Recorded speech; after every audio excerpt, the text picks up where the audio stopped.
Hello बच्चों, स्वागत है आपका अपने YouTube channel smart career academic classes में। जैसा कि देख पा रहे हैं, केमिस्ट्री की पाठशाला आज की जो हमारी क्लास होगी यानी कि लेक्चर नंबर जो 8 है, उसमें हम पढ़ेंगे क्लास 12 का केमिस्ट्री का पहला चैप्टर बिलियन। ठीक है, इससे पहले जो है हमारे जो है 7 लेक्चर जा चुके हैं। तो जो बच्चे जो है इस चैनल पे पहली बार जिन्होंने विजिट किया है, पहली बार जो इस लेक्चर को देख रहे हैं, तो सबसे पहले इस चैप्टर के यानी कि बिलियन की शुरुआती जो लेक्चर गए हैं, पूरे उन लेक्चर्स को देखें। उसके बाद जो है इस लेक्चर को विजिट करें, इस लेक्चर को देखें, क्योंकि तभी आपको ये पूरा लेक्चर यानी कि ये पूरा चैप्टर, पूरा टॉपिक सही से समझ में आएगा। ठीक है, तो आज हम क्या पढ़ेंगे? आज हम पढ़ेंगे राउल्ट का नियम। राउल्ट का नियम यानी कि बिलियन वाला जो चैप्टर है क्लास 12 में, उसमें राउल्ट का नियम मोस्ट इंपॉर्टेंट है। जैसा कि देख पा रहे हैं, ये लिखा है राउल्ट का नियम। तो ये जो राउल्ट का नियम है, ये बहुत इंपॉर्टेंट है। ठीक है, यूपी बोर्ड हो, चाहे एमपी बोर्ड हो, या बिहार बोर्ड हो, या अन्य कोई भी स्टेट बोर्ड हो, तो उसमें सभी में लगभग एनसीईआरटी का सिलेबस एप्लीकेबल है, एनसीईआरटी के बेस्ड पे ही सिलेबस लागू है। तो उसी पे राउल्ट का नियम सबसे महत्वपूर्ण है। राउल्ट का नियम को लगभग जो है हर एक साल अलग अलग जो है स्टेट लेवल के एग्जाम्स में पूछा जाता है। अलग अलग जो पेपर सेट किए जाते हैं, तो उसमें जिले वाइज पूछे जाते हैं। ठीक, तो आज के इस चैप्टर में, आज के इस लेक्चर में हम क्या पढ़ेंगे? हम जानेंगे द्रव विलयनों के लिए राउल्ट का नियम। ठीक, राउल्ट के नियम के ग्राफ को हम समझेंगे सबसे सरल से सरल और आसान भाषा में।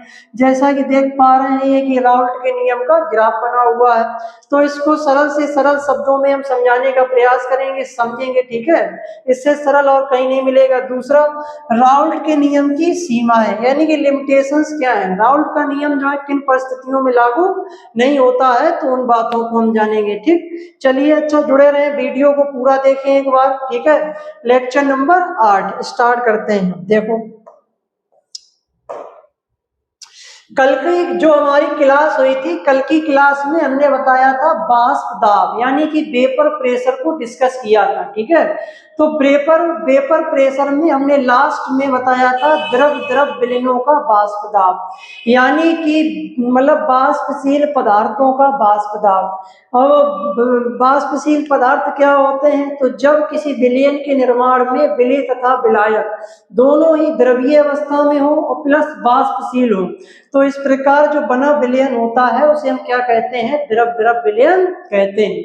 तो इन द्रव विलयनों के लिए ही राउल्ट का नियम दिया गया है। ठीक है, उसी के आगे की कहानी है। तो जिन बच्चों ने वो लेक्चर नहीं देखा है, पहले उस लेक्चर को देखें, नहीं तो इस लेक्चर को सही से नहीं समझ पाएंगे। ठीक है, तो द्रव विलयनों के लिए राउल्ट का नियम दिया गया है। द्रव विलयनों के लिए राउल्ट ने बताया है कि कोई भी हमारा वाष्पशील विलयन है, तो उस वाष्पशील विलयन में उपस्थित किसी घटक के आंशिक दाब P तथा उसके मोल प्रवाह X के मध्य संबंध स्थापित किया गया है। ठीक है, राउल्ट के नियम को।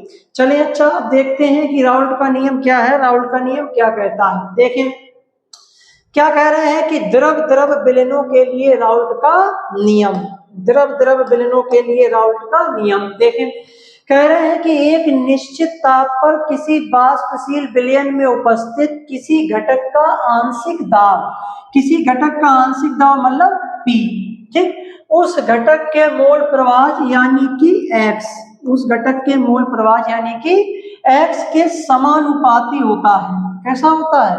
समानुपाती होता है। बस यही हमारा क्या है? राउल्ट का नियम है। ये उसकी जो है थ्योरी है, और इसी को हम जो है गणितीय रूप में इसका एक फार्मूला तैयार करेंगे। ठीक है, एक बार फिर देख लें। कह रहे हैं कि एक निश्चित ताप पर, ये बात ध्यान रखना है, राउल्ट का नियम तभी लागू होता है जब जो हमने विलयन लिया है यानी कि जो हमने द्रव सॉल्यूशन तैयार किया है, उस सॉल्यूशन का टेम्परेचर फिक्स हो। कैसा हो?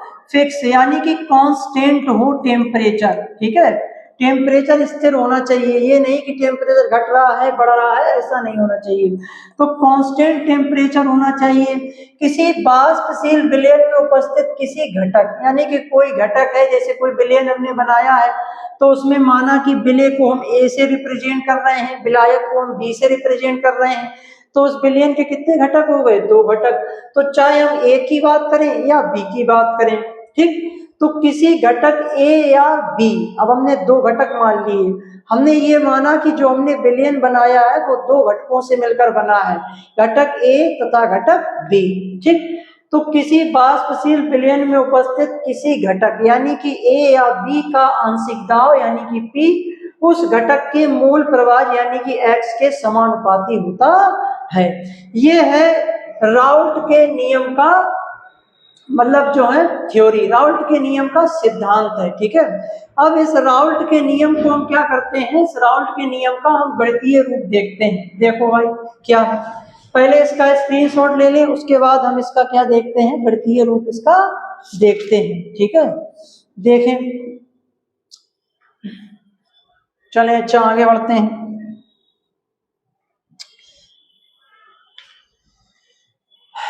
देखें, जैसे माना कोई वाष्पशील विलयन 2 वाष्पशील घटकों ए व बी से मिलकर बना है। जैसा कि हमने बताया कि कोई भी हमने वाष्पशील विलयन तैयार किया है, ठीक, तो उसमें 2 घटक हैं। पहली बार तो जो हमने विलयन बनाया है, ठीक है, जो विलयन हमने बनाया है वो 2 घटकों से मिलकर बना है, उसमें 2 घटक हैं, यानी कि वो बाइनरी सॉल्यूशन है, ठीक। वो हमने सॉल्यूशन कैसा लिया है, बाइनरी सॉल्यूशन लिया है। और उसमें 2 घटक वो कौन कौन से हैं, उसमें एक घटक है विलेय, एक घटक कौन सा है, विलेय। बच्चों ध्यान से समझो, एक घटक कौन सा है, विलेय। उस विलेय को हम रिप्रेजेंट कर रहे हैं ए से, ठीक। दूसरा घटक देखें सभी बच्चे, विलायक, दूसरा घटक है विलायक, ठीक।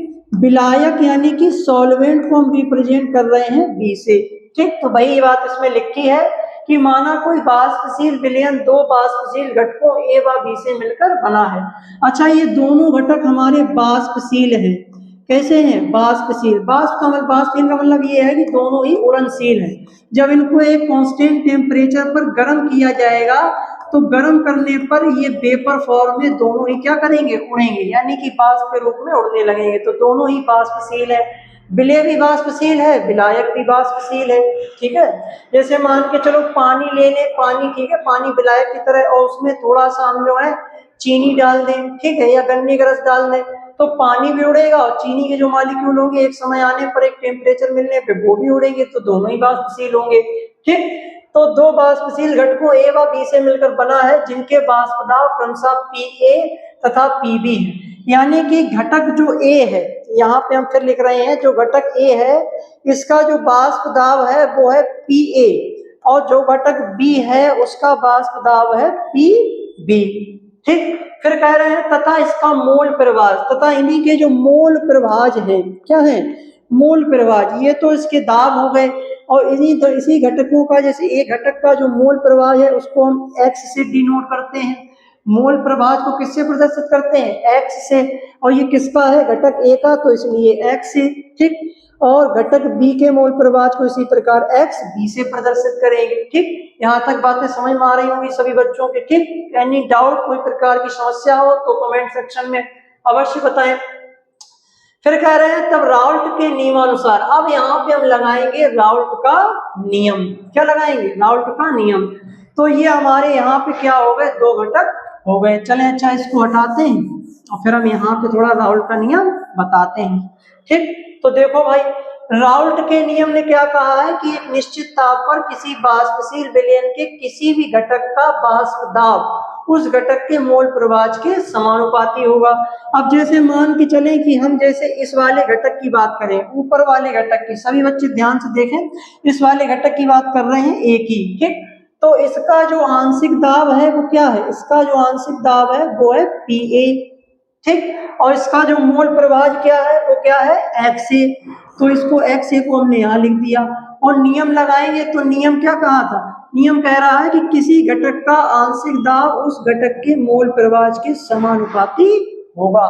ये है राउल्ट का नियम, समझ रहे हैं। अच्छा, अब घटक हम बी की बात करें तो घटक बी का जो है आंशिक दाब क्या है, Pb, और घटक बी का मोल प्रवाह क्या है, Xb। और अगर राउल्ट के नियम के अनुसार क्या हो जाएगा, ये दोनों एक दूसरे के समानुपाती हो जाएंगे, ठीक, देखें तो किसी विलयन के किसी घटक यानी कि A का आंशिक दाब उसके मूल प्रभाज के समानुपाती है। घटक B का मूल प्रभाज घटक B का आंशिक दाब उसके मूल प्रभाज के समानुपाती है। ठीक, समझ पा रहे होंगे बात को।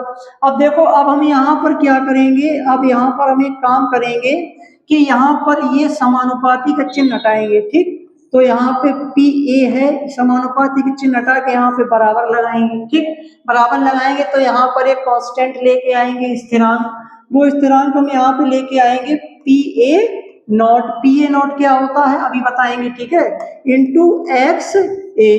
तो इसको जो है इस रूप में भी लिखा जा सकता है, इसे जो है हम इस रूप में भी लिख सकते हैं। ठीक, उसी प्रकार हम इसको जो है इसी तरीके से लिख सकते हैं, यानी कि PB बराबर PB नॉट, इसको नॉट पढ़ते हैं। ठीक, और इंटू XB, तो इसको जो है इस रूप में भी लिखा जा सकता है।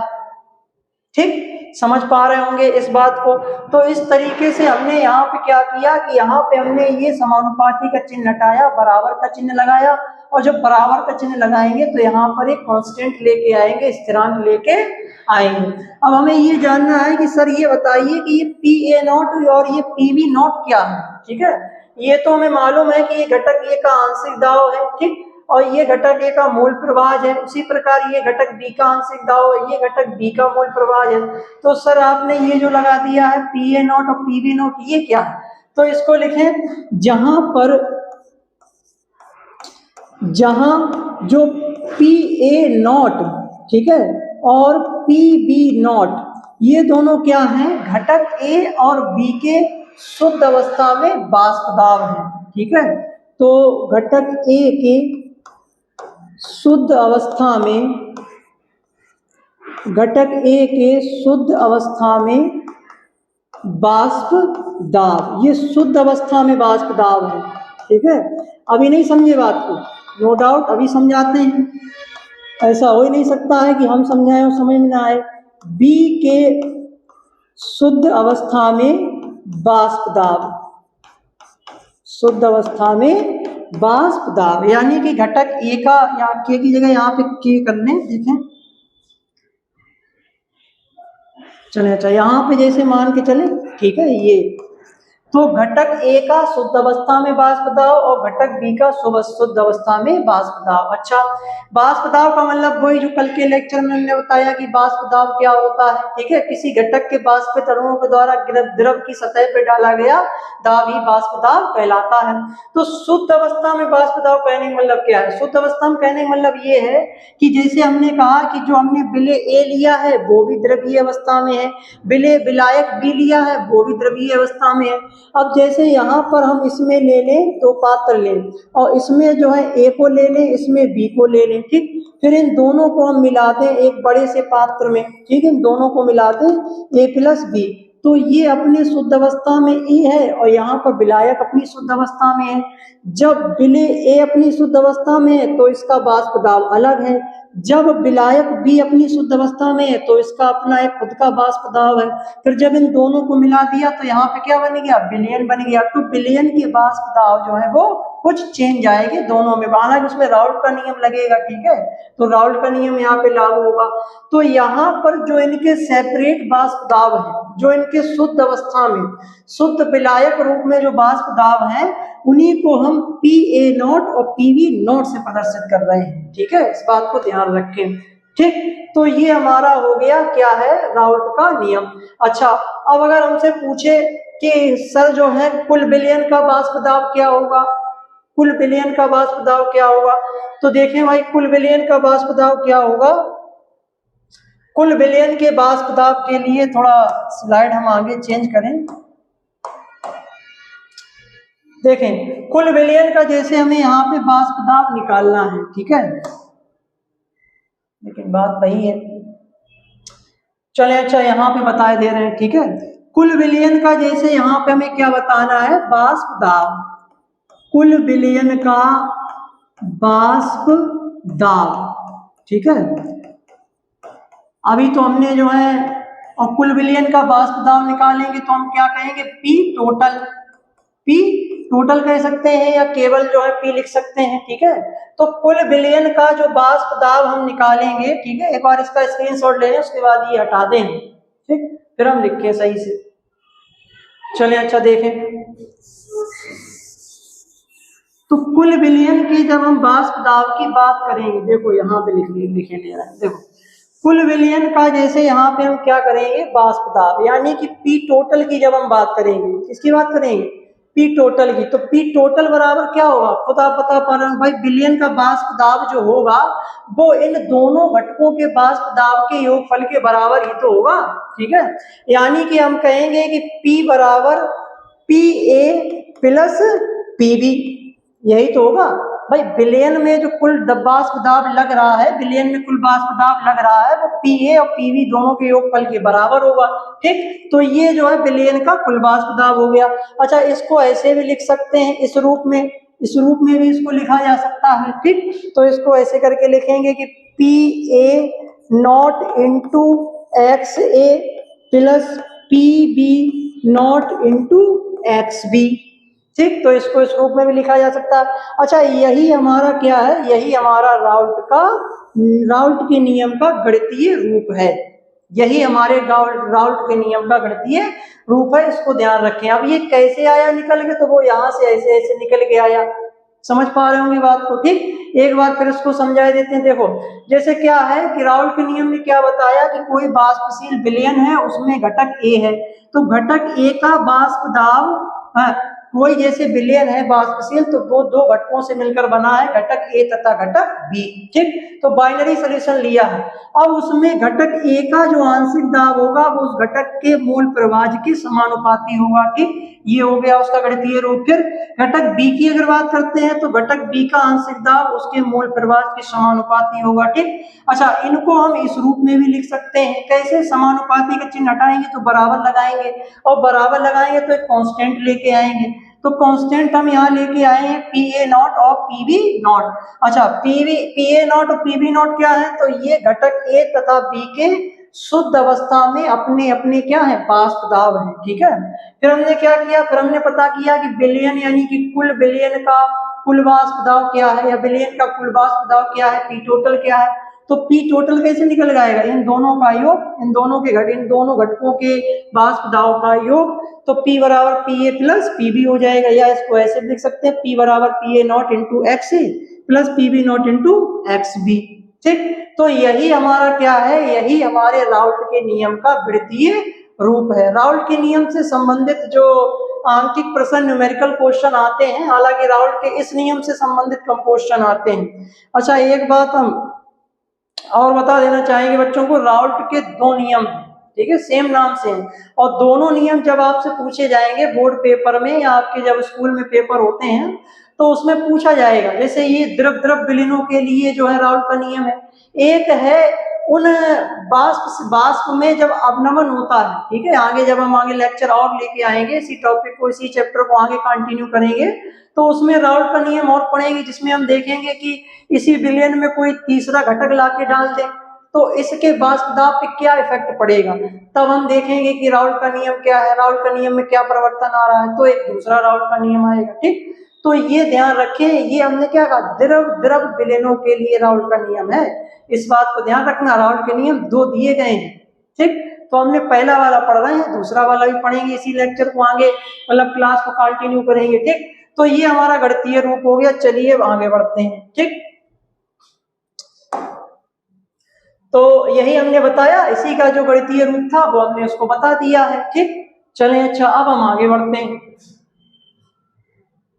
अब हम देखते हैं राउल्ट के नियम का ग्राफ, ठीक है। इसको हटा देना, स्क्रीनशॉट ना लिया हो तो इसका स्क्रीनशॉट ले लें, उसके बाद हम क्या करते हैं, आगे बढ़ते हैं, ठीक। चलें भाई देखें, अब हम देखेंगे राउल्ट के नियम का ग्राफ। राउल्ट के नियम का ग्राफ भी बहुत इंपॉर्टेंट है और बहुत सरल है। बच्चों को एकदम ये हुआ टाइप का लगता है कि ये पता नहीं क्या हुआ है, ये हमको खा लेगा जाने क्या। तो ऐसे बिल्कुल घबराने की जरूरत नहीं, हमारे उत्तर में घबराने की जरूरत नहीं, बिल्कुल एकदम सरल से सरल शब्दों में हम समझाएंगे। बस हमारी बातों को ध्यान से सुने और बोर्ड की तरफ ध्यान से देखें, क्या समझाने की हम प्रयास कर रहे हैं, समझने का प्रयास करें।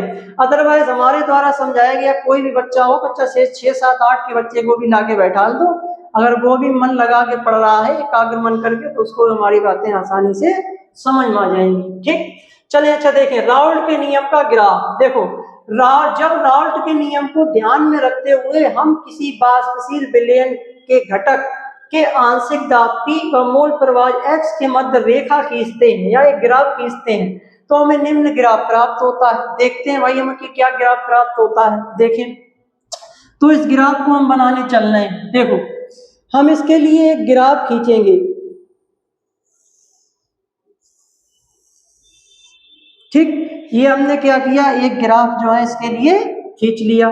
ठीक, ये हमारी एक्स एक्सिस है, ये हमारी वाई एक्सिस है। ठीक, तो ये हमने एक ग्राफ बना रहे हैं। ठीक, इसमें हम क्या करेंगे कि एक्स एक्सिस पर लेंगे मोल प्रभाज, एक्स एक्सिस पर क्या लेंगे, मोल प्रभाज, क्योंकि मोल प्रभाज और आंशिक दाब को ध्यान में रखकर ही तो हम ग्राफ बना रहे हैं। तो मोल प्रभाज लेंगे, मोल प्रभाज को हम किससे प्रदर्शित करते हैं, एक्स से। ठीक, अच्छा इस एक्स एक्सिस पे हमने लिया मोल प्रभाज, इसका मतलब ये हो गया कि जैसे जैसे हम इस साइड से इस तरफ की ओर बढ़ेंगे, ठीक है, तो इससे मोल प्रभाज का मान बढ़ता चला जाएगा।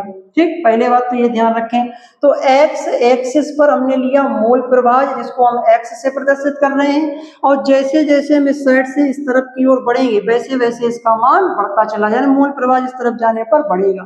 ठीक, बाई एक्सिस पर हम लेंगे वाष्प दाब, क्या लेंगे, वाष्प दाब लेंगे, यानी कि यहाँ पर लेंगे P, और वाष्प दाब कैसे बढ़ेगा, वाष्प दाब ऐसे बढ़ेगा। ठीक, यानी कि जैसे हम इस साइड से नीचे से ऊपर की तरफ जाएंगे वैसे वैसे वाष्प दाब बढ़ता चला जाएगा। ठीक, समझ में आ रही होगी यहाँ तक, कोई बात, कोई दिक्कत, कोई परेशानी नहीं होगी। ठीक, अब देखो हम क्या करें, पहले हम क्या करेंगे, घटक ए का निकालेंगे सेपरेट। ठीक है, सेपरेट संबंध स्टेब्लिश करेंगे, राउल्ट के नियम को ग्राफ के अनुसार समझने का प्रयास करेंगे। ठीक, जैसे घटक ए का जो हम यहाँ पर लेंगे मोल प्रभाज, उसको मान लेंगे यहाँ पर एक, क्या मान लेंगे, एक। तो घटक ए का जो मोल प्रभाज हो गया वो हो गया एक, यानी कि यहाँ पर अभी घटक ए उपस्थित है जिसका मोल प्रभाज ए है। ठीक, अच्छा इसका जो Pa0 होगा, यानी कि शुद्ध अवस्था में जो वाष्प दाब होगा, उसको हम लिए ले रहे हैं यहाँ पर। ठीक, उसको हम यहाँ पर लिए ले रहे हैं और उसको हम माने ले रहे हैं Pa0। इससे पहले इसी को मतलब इसी से तो प्रदर्शित किया था, घटक ए के जो है शुद्ध अवस्था में वाष्प दाब Pa0 से, तो Pa0 हमने यहाँ पे ले लिया। ठीक, अच्छा यहाँ पर एक पॉइंट हम और मानेंगे, यहाँ पर क्या होगा कि यहाँ पर जो एक्स ए होगा उसका मोल प्रभाज आकर 0 हो जाएगा। कैसा हो जाएगा, 0। तो यहाँ पर एक्स ए का मोल प्रभाज 1 है, और इस पॉइंट पर आके जैसे जैसे इस तरफ बढ़े इसका हो गया 0। ठीक, अब देखो यहाँ पर लगाएंगे राउल्ट का नियम। राउल्ट के नियम ने क्या कहा था कि घटक ए का जो आंशिक दाब होगा उसके मोल प्रभाज के समानुपाती होगा।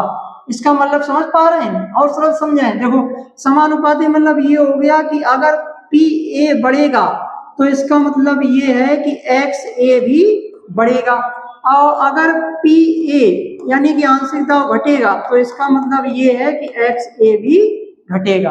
इससे सरल और कुछ नहीं हो सकता। ठीक, तो जो बच्चे बहुत कमजोर हैं, ठीक है, जानते नहीं है कुछ जो है, तो वो इस तरीके से समझे। समानुपातिक मतलब क्या हो गया, अगर Pa बढ़ रहा है तो XA भी बढ़ेगा, Pa घट रहा है तो XA भी घटेगा। अब देखो यहाँ पर ग्राफ को समझने का प्रयास करें, यहाँ पर XA का मान 1 है, यहाँ पर 0 हो गया, तो इसका मतलब ये जो Pa0 है ये घटेगा, ये घटेगा नहीं घटेगा भाई, XA घट रहा है, XA यहाँ पे 1 था, यहाँ 0 हो गया, तो जब XA घट रहा है तो Pa0 भी घटेगा। तो इसके लिए देखो हम क्या करेंगे, अभी यहाँ पर जब ये था XA बराबर 1 था तो इसका आंशिक दाब यहाँ पर था। ठीक है, मतलब जो प्लस में था यहाँ पे था, पीक पर था। अब जैसे जैसे ये यहाँ पे इस तरफ जाएगा वैसे वैसे ये जो ग्राफ होगा, ये ग्राफ भी ऐसे हमको प्राप्त होगा। ठीक, देखें ये ग्राफ हमको ऐसे प्राप्त होगा। ठीक, क्योंकि जैसे जैसे इसका मोल प्रभाज घटता चला जाएगा वैसे वैसे इसका जो जो PA0 होगा वो भी जो है गिरता चला जाएगा, वो भी घटता हुआ चला जाएगा। यही रूल लग रहा है, ठीक है। यहाँ पे देखो घट रहा है, ये घट रहा है तो ये भी घट गया, ठीक। तो ये घटक ए के लिए हो गया, घटक ए के लिए राउल्ट के नियम का जो है ग्राफ हो गया, ठीक। अब हम घटक बी की जरा बात करते हैं। तो देखो अब हम क्या करें, इसी ग्राफ पे घटक बी को भी दर्शा देंगे, उसके लिए अलग नहीं बनाएंगे। अब जैसे यहाँ पे x से बराबर 1 है, तो जरा यहाँ पे बताओ एक्स बी कितना होगा। एक्स बी मान लो यहाँ पे 0, एक्स बी का मूल प्रवाह यहाँ पे 0, यहाँ पे एक्स बी है ही नहीं। अब यहाँ पे जब ये 0 हो जाएगा तो यहाँ पे ऐसा करो, मान लो एक्स बी बराबर 1, यानी कि अब यहाँ पर आ गया एक्स बी, इसका मूल प्रवाह हो गया 1। जब इसका मूल प्रवाह 1 यहाँ पर है तो इसका आंशिक दाब यानी कि जो PV0 है उसको भी हम इसके सामने ही ले जाएं, यानी कि उसको हम यहाँ पे रख लें, PV0 यहाँ पे रख लें, PV0 हमने यहाँ पे रख लिया, ठीक। चले अच्छा, अब देखें इसका ग्राफ कैसे बनेगा। इसका ग्राफ यहाँ से स्टार्ट करते हैं, ये पॉइंट माने लेते हैं और एक पॉइंट हम यहाँ पे माने लेते हैं, ठीक है, 2 पॉइंट मान लिए। अब देखो यहाँ पर घटक ए कम है, उसका मूल प्रवाह कम है, और जैसे जैसे इधर जा रहे हैं तो इसकी मात्रा बढ़ रही है, तो जब बढ़ रही है तो इसका भी जो क्या नाम जो PV0 है वो भी बढ़ता हुआ ऐसे चला जाएगा। तो बस इस पॉइंट को इस पॉइंट से आप मिला दीजिए, इस पॉइंट को इस पॉइंट से आप मिला दीजिए, बस हमने मिला दिया। तो ये घटक बी के लिए बन गया ग्राफ, समझ रहे हैं, ये घटक बी के लिए बन गया। कोई इसमें जो है कोई जटिल केमिस्ट्री नहीं है, कोई ज्यादा इसमें कठिनाई वाली बातें नहीं, बस समझना है एकाग्र मन करके, ठीक। अच्छा, तो ये हमारा पीवी के लिए बन गया। अच्छा, अब हम दोनों कुल का निकालें, कुल विलयन का निकालें, तो कुल विलयन के लिए हम दोनों को यहाँ पर मिला देंगे। देखो कुल के लिए हम यहाँ पर दोनों को ऐसे करके मिला देंगे, तो हमारे ये कुल के लिए निकल गए, कुल विलयन का वाष्प दाब निकल आएगा। अच्छा, ए के लिए हमने निकाला था तो उसको हमने क्या कहा था कि P यानी कि PA बराबर PA0 इंटू XA, ठीक, यही तो कहा था हमने। और बी के लिए निकालेंगे तो बी के लिए यहाँ लिख दो PV बराबर वो क्या नाम PV समानुपाती, सॉरी यहाँ पे समानुपाती का चिन्ह लगेगा, ठीक है, समानुपाती का चिन्ह यहाँ पे हम लगाएंगे तो यहाँ पे क्या होगा PV0 इंटू XB, ठीक, यही तो होगा। अच्छा, यहाँ पे जो है बराबर का ही चिन्ह लगाएंगे, ठीक है, यहाँ पे समानुपाती का चिन्ह ना लगा के यहाँ पे बराबर ही लगाएंगे। क्यों? क्योंकि हमने यहाँ पे समानुपाती घटा दिया है, ठीक है, माइंड है, माइंड से थोड़ा स्किप कर गई बातें, ठीक, यहाँ उसको कोई लेके डाउट नहीं है, तो यहाँ पे बराबर का ही चिन्ह लगेगा, ठीक है। अच्छा, अब मिक्स के लिए बात करेंगे तो मिक्स के लिए हमने कहा था कि P बराबर PA प्लस PB कह दें आप, ठीक, और इसको हमने एक रूप में और लिखा था कि P बराबर PA0 इंटू XA और प्लस PB0 इंटू XB, तो इसको हम यहाँ पे लिख देंगे, ठीक, समझ पा रहे होंगे बात को। तो ये हमारा क्या हो गया, राउल्ट के नियम का ग्राफ हो गया, राउल्ट के नियम का ग्राफ हो गया घटक ए और घटक बी के लिए, ठीक है। इसको हमने सही से समझा दिया। अगर किसी भी प्रकार की कोई डाउट है, अगर अभी भी समझ में ना आया हो, ठीक है, तो एक बार हम इसको फिर समझा देते हैं, ठीक है। देखो सबसे पहले हमने क्या किया, हम एक ग्राफ बना रहे हैं राउल्ट के नियम को, राउल्ट के नियम का ग्राफ बता रहे हैं, जिसमें हम घटक ए के वाष्प दाब को उसके मूल प्रवाह से संबंध को स्थापित कर रहे हैं, उस पर राउल्ट का नियम स्टेब्लिश कर रहे हैं। तो जैसे हमने यहाँ पे ग्राफ बनाया, एक्स एक्सिस लिया, वाई एक्सिस लिया, एक्स एक्सिस पर मूल प्रवाह लिया एक्स को, ठीक है, और वाई एक्सिस पे हमने जो है वाष्प दाब पी को लिया, ठीक। मूल प्रवाह जैसे जैसे इधर जाएंगे वैसे वैसे इधर बढ़ता जाएगा, वाष्प दाब जैसे नीचे से ऊपर तरफ जाएंगे बढ़ता चला जाएगा। फिर हमने यहाँ पे घटक ए का मूल प्रवाह 1 ले लिया, यहाँ पे 0 ले लिया एक पॉइंट पे, इस पॉइंट में था 1, इस पॉइंट पे है 0, फिर इस तरफ जैसे जैसे जाएंगे वैसे वैसे हमारा घटता चला जाएगा मूल प्रवाह, ठीक। और यहाँ पर हमने इसका शुद्ध अवस्था में वाष्प दाब ले लिया, वो हमने पॉइंट माना यहाँ। तो जब हमने राउल्ट का नियम लगाया, हमने देखा कि जब मूल प्रवाह घट रहा है तो उसका जो वाष्प दाब है वो भी घटेगा। तो यहाँ से ये जो ग्राफ है, ये जो रेखा है वो गिरती हुई यहाँ पर आ जाएगी, ठीक है, शून्य से आके मिल जाएगी, ठीक। फिर हमने जो है यहाँ पे घटक बी को मान लिया 0, यहाँ पे घटक बी को मान लिया 1, इसका मूल प्रवाह। जब इसका मूल प्रवाह 1 यहाँ पर है तो यहाँ पर हमने उसका ले लिया शुद्ध अवस्था में वाष्प दाब यानी कि PV0, ठीक। अब यहाँ पे देखो 0 था, यहाँ पे 1 है, तो यहाँ पे बढ़ रहा है, तो इस पॉइंट को हम इस पॉइंट से लाके मिला देंगे तो हमें घटक बी का क्या मिल जाएगा, मोल यानी कि राउल्ट के नियम के अनुसार जो है वो गणितीय सूत्र मिल जाएगा। ठीक, फिर हम देखो यहाँ पे कुल विलयन के वाष्प दाब की बात करेंगे तो पी ए नॉट को पी बी नॉट से मिला देंगे। भाई हम यही तो कर रहे हैं, P बराबर P A nought plus P A plus P B, तो पी ए को हमने पी बी से मिला दिया, तो इन दोनों को हमने जोड़ दिया, तो वही हमने यहाँ पे लिख दिया, तो टोटल निकल के आ गया। ठीक, तो ये हो गया राउल्ट के नियम का ग्राफ, बहुत सरल शब्दों में। ठीक है, हर एक बच्चा आसानी से समझ सकता है। अगर फिर भी समझ ना आया हो, कोई डाउट हो, कोई सवाल आ रहा हो, तो कमेंट बॉक्स में एक बार टाइप अवश्य करें, उस समस्या का समाधान किया जाएगा। ठीक, स्क्रीनशॉट ले लें, उसके बाद हम क्या करते हैं, आगे बढ़ते हैं। ठीक, तो ये है हमारा राउल्ट के नियम का ग्राफ। ठीक, देखें यहां पर राउल्ट के नियम की व्याख्या की गई है, एक्सप्लेनेशन ऑफ द ग्राफ। जो भी हमने ग्राफ में समझाया है उसी को यहाँ पर हिंदी में लिखा गया है, तो इसको एक बार पढ़ लेते हैं। ठीक है, हालांकि हमने समझा दिया है, इसका पहले आप स्क्रीनशॉट ले लें। ठीक है, उसके बाद हम इसको समझाते हैं, तो आप अपने हैंड राइटिंग नोट्स जो कॉपी बना रहे हैं उसमें आप इसको लिख सकते हैं। अदरवाइज इसको वैसे लिखने की जरूरत नहीं है, केवल ग्राफ कोई अच्छे से बता दें तो अच्छे नंबर मिल जाते हैं। ठीक है, इसको कोई ज्यादा लिखने की जरूरत नहीं है, लेकिन फिर भी समझाने के लिए जो हम लिख के लाए हैं थोड़ा देख लें। कह रहे हैं ग्राफ की सरल व्याख्या, explanation of the graph. Raoult के नियम का ग्राफ वाष्प दाब और मोल प्रवाह के बीच संबंध को 3 रेखाओं के माध्यम से समझाता। भाई 3 रेखाएं अभी हमने ऐसे पढ़ी थी। ठीक है, ऐसे करके बनाई, तो उन्हीं के बारे में जानना है।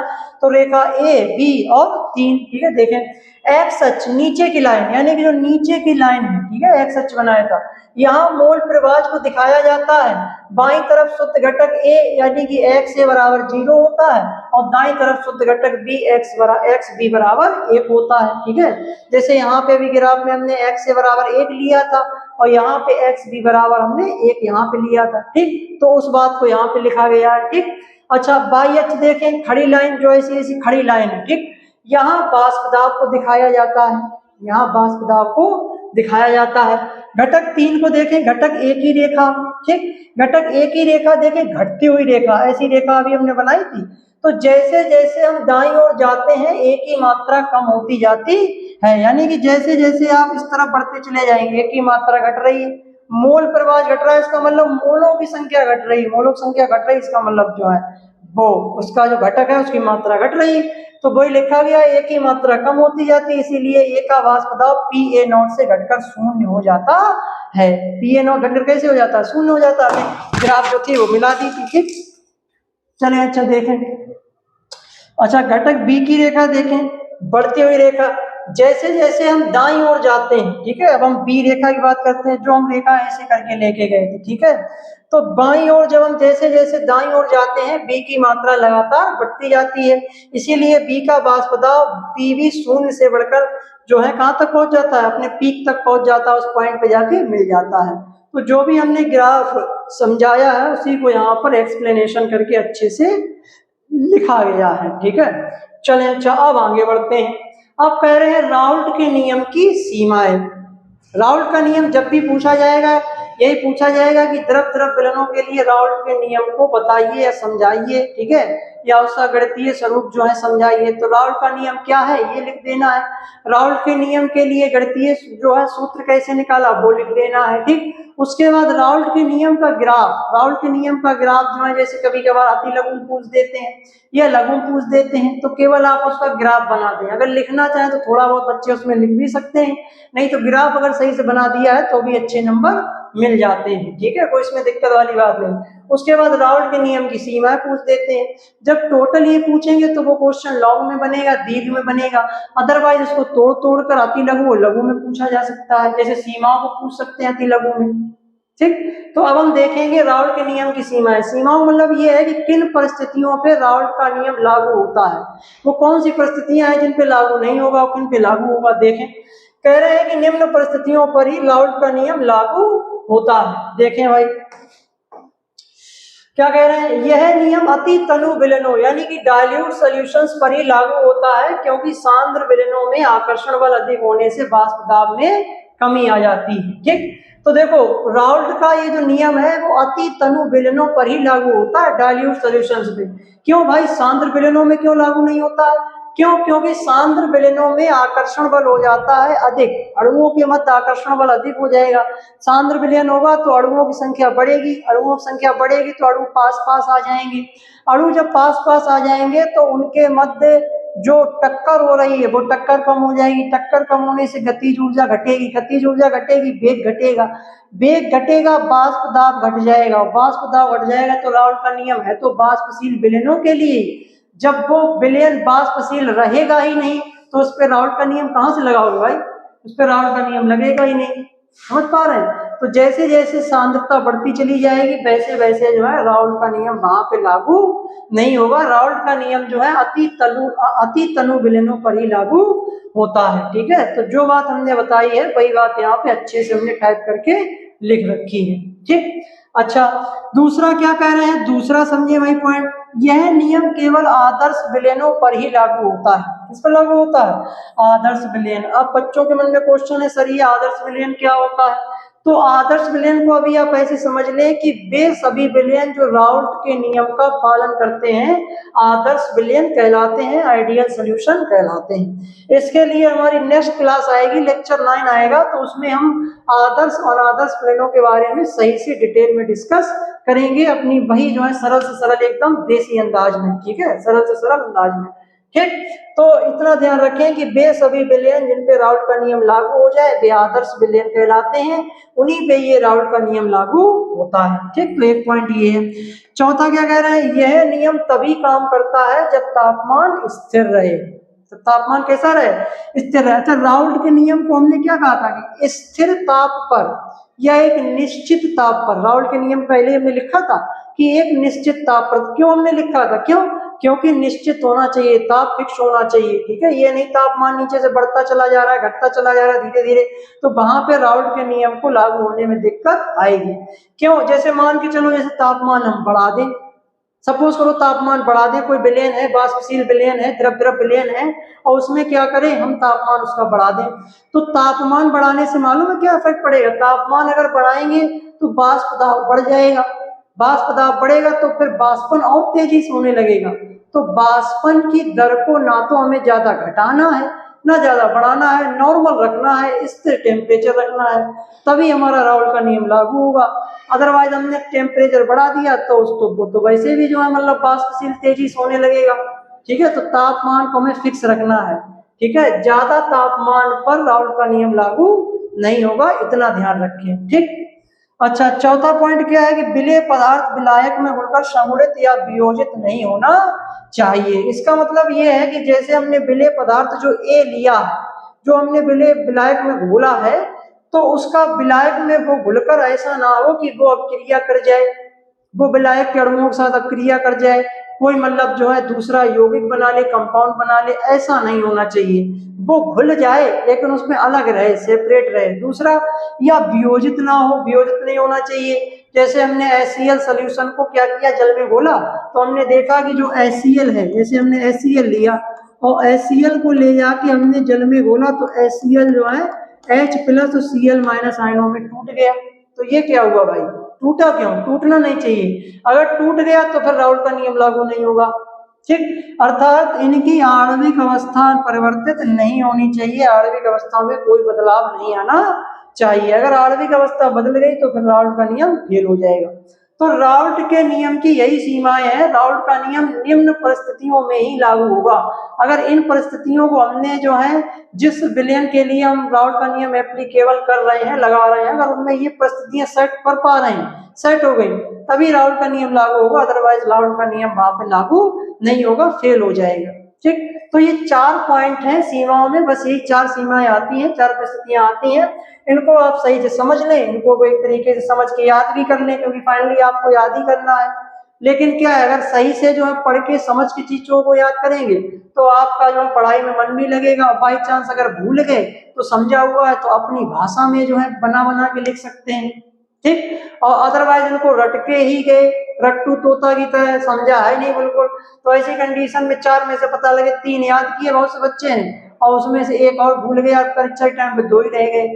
समझ रहे, अब वो भी इसको दिक्कतें हो रही। तो कहने मतलब कोई भी पढ़े, कोई भी टॉपिक पढ़े जो है, तो समझ के पढ़े चीजों को, ठीक है, रटना नहीं, रटने वाला कॉन्सेप्ट छोड़ दें। 6, 7, 8 में क्या था कि हमारी थोड़ी जो है समझने की जो समझनदानी होती है वो थोड़ी कमजोर होती है, हमारी याद करने की क्षमता ज्यादा होती है। जैसे जैसे हम बड़े होते हैं वैसे वैसे हमारी मेमोरी होती है कम, मेमोरी कम होती चली जाती है, याद करने की क्षमता, हम चीजों को फिर याद नहीं करते हैं, फिर हमारी समझनदानी विकसित होती चली जाती है। लेकिन बच्चे क्या करते हैं, बच्चे ये बात को समझते ही नहीं, वो बस क्या करते हैं, पढ़ने वाले कोई बच्चा है तो ठीक ठाक वो याद कर लेता, चीजों को रट लेता, उसकी मेमोरी सही रही, समझता नहीं। लेकिन नहीं, हाई स्कूल के बाद फर्स्ट ईयर इंटर में बच्चों को रटने से ज्यादा समझने पर फोकस करना चाहिए। तो चीजों को समझे, चीजों को समझेंगे तो पढ़ाई में इंटरेस्ट जागेगा, आनंद मिलेगा, पढ़ाई से जो है एंजॉयमेंट मिलेगा। जरूरी नहीं है एंजॉयमेंट जो है मोबाइल चला के या टीवी देखकर या कोई मूवी देखकर या कोई गाना सुनकर ही लिया जाए, पढ़कर भी, पढ़ाई से भी आनंद लिया जा सकता है, अगर बशर्ते हम पढ़ाई को मन से एकाग्र करके पढ़ रहे हैं, ठीक है, और चीजों को समझ समझ के पढ़ रहे हैं, तो पढ़ाई बोरिंग नहीं लगती है, पढ़ाई एक बोझ नहीं लगती है, पढ़ाई से हमें एंजॉयमेंट, आनंद मिलने लगता है। तो हमारे साथ जुड़े रहें, हम इसी आनंद को देने के लिए इस प्लेटफॉर्म पर आए हैं, ठीक है, हमारे साथ जुड़े रहें, पढ़ाई को अपनी बेहतर बनाएं। ठीक, तो आज के लेक्चर में इतना ही, ठीक है, आज के लेक्चर में हमें राउट के नियम को समझाना था, वो हमने समझा दिया है सबसे सरल से सरल शब्दों में। अगर कोई बात समझ में ना आई हो तो कमेंट बॉक्स में अपना क्वेश्चन टाइप करें, हम तक वो बात पहुंचेगी, हम उसका जो है वीडियो में क्या कर देंगे, समाधान कर देंगे। ठीक, और वीडियो पूरा देखें, पूरी प्लेलिस्ट को कवर कराया जाएगा, ठीक है, पूरे मतलब 12th के चैप्टर को, पूरे सिलेबस को यहाँ पे कंप्लीट कराया जाएगा। ठीक, 6 मंथ का लगभग हमारा टारगेट है कि 6 मंथ के अंतर्गत हम ये पूरा सिलेबस कंप्लीट करा देंगे।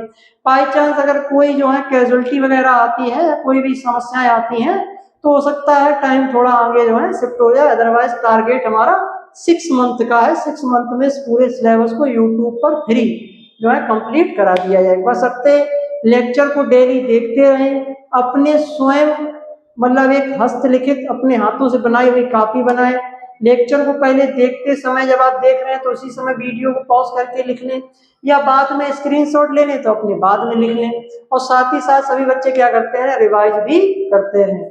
और अपने साथी बच्चे हैं यानी कि आपके जो फ्रेंड्स वगैरह हैं, ठीक है, तो उनके साथ भी वीडियो शेयर करें, उनको भी जो है इसका फायदा मिले। ठीक, समझ रहे हैं। वैसे हालांकि हम जानते हैं कि जो चीजें फ्री में उपलब्ध कराई जाती हैं तो उसका कोई मोल नहीं समझता है, ठीक है, फ्री में कोई चीज मिलती है उसका कोई, उसकी कोई कदर करता है, नहीं करता। अगर यहीं पे जो है अगर हम पैसा लेके इसको पढ़ाएं, ठीक है, तो लोग उसकी कदर करेंगे। भाई नेचर ने हमको पानी फ्री में दिया, पानी की बहुत से जो है ज्यादातर लोग पानी की कदर नहीं करते हैं। भाई जब बाहर कहीं घूमने जाते हैं तो फिर पानी की कदर करने लगते हैं, बोतल खरीदते हैं 15 रुपए 20 रुपए, सब दिमाग अकल जो है ठिकाने आ जाती है, तो क्या उसकी कदर करते हैं पानी बोतल। फिर पानी में जो बोतल लिया फिर उसको नहीं फेंकेंगे जल्दी, ठीक है, फिर कहेंगे हमने इसमें पाइप से खर्च किए हैं, इसको हम पूरा पिए तो नहीं कि उसको खर्च करेंगे। उसी प्रकार कोई भी चीज अगर हमें फ्री में मिलती है तो हम उसका क्या करते हैं, उसकी कदर नहीं करते हैं। तो ऐसा नहीं है, यहाँ पे फ्री प्रोवाइड कराया जा रहा है तो इसका मतलब ये नहीं है कि आप उसकी कदर ना करें। अच्छे से अच्छा कंटेंट यहाँ पे उपलब्ध कराया जा रहा है, डेली को पर डे देखें। और अगर जो है आप परीक्षा में अच्छा करना चाहते हैं, केमिस्ट्री में अच्छा करना चाहते हैं, तो आप इस लेक्चर को, प्लेलिस्ट को पूरी फॉलो जरूर करें। प्लेलिस्ट को लेक्चर नंबर 1 से देखें, उसके बाद इस वीडियो की तरफ शिफ्ट हो। आज के लिए इतना ही, मिलते हैं अगले लेक्चर में, ठीक है, धन्यवाद। ठीक, अगले लेक्चर में मिलते हैं, तब तक के लिए हमारे साथ जुड़े रहें, पढ़ते रहें, हंसते रहें, मुस्कुराते रहें, कभी अपने लिए तो कभी अपनों के लिए। Good bye.